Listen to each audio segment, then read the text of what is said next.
तर अमित शहा वेळोवेळी विधानसभा निवडणुकीच्या या संपूर्ण निवडणूक काळात ज्यांच्याशी रणनीती संदर्भात असेल, जागा वाटपासंदर्भात असेल, पेच सोडवण्याबाबत असेल, सातत्याने राज्यातले महायुतीचे नेते ज्यांच्याशी संपर्क करत होते, ज्यांच्याशी भेट घेत होते, ते केंद्रीय गृहमंत्री अमित शहा या ठिकाणी आपण पाहतोय स्टेजवर स्थानापन्न झालेले आहेत। त्यांच्यासोबत भाजपचे राष्ट्रीय अध्यक्ष जे.पी. नड्डा आहेत, भाजप शासित राज्यांचे मुख्यमंत्री आहेत। आता सगळ्यांनाच प्रतीक्षा आहे ती पंतप्रधान नरेंद्र मोदी यांची।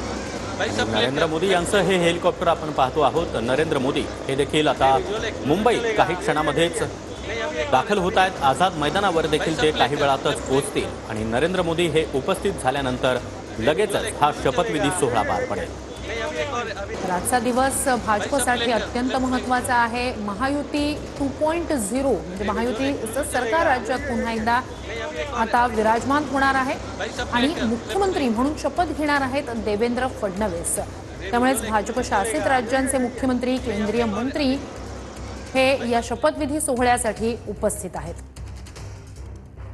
तिकडे पंतप्रधान नरेंद्र मोदी मुंबईत दाखल झालेले आहेत। कोणत्याही क्षणी ते सुद्धा या आझाद मैदानात दाखल होऊ शकतात। शपथविधी सोहळ्याला च्या ठिकाणी कोणत्याही क्षणी ते पोहोचू शकतात।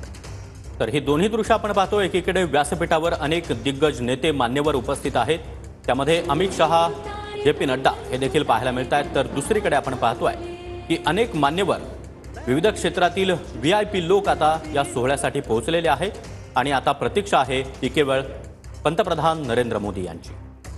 नक्कीच आज या ठिकाणी तिघांचा शपथविधी पार पडणार आहे। मुख्यमंत्री म्हणून देवेंद्र फडणवीस, उपमुख्यमंत्री म्हणून एकनाथ शिंदे, उपमुख्यमंत्री म्हणून अजित पवार या तिघांचाच शपथविधी आज आझाद मैदानात पार पडेल आणि ग्रँड असा हा शपथविधी सोहळा म्हणता येईल, कारण या शपथविधी सोहळ्यासाठी फक्त राजकीय नेते मंडळी नाही तर विविध क्षेत्रातल्या मान्यवरांना आमंत्रित करण्यात आलंय। तर पंकजा मुंडे, सुधीर मुनगंटीवार, नारायण राणे हे देखील आपण या दृश्यांमध्ये पाहू शकतोय।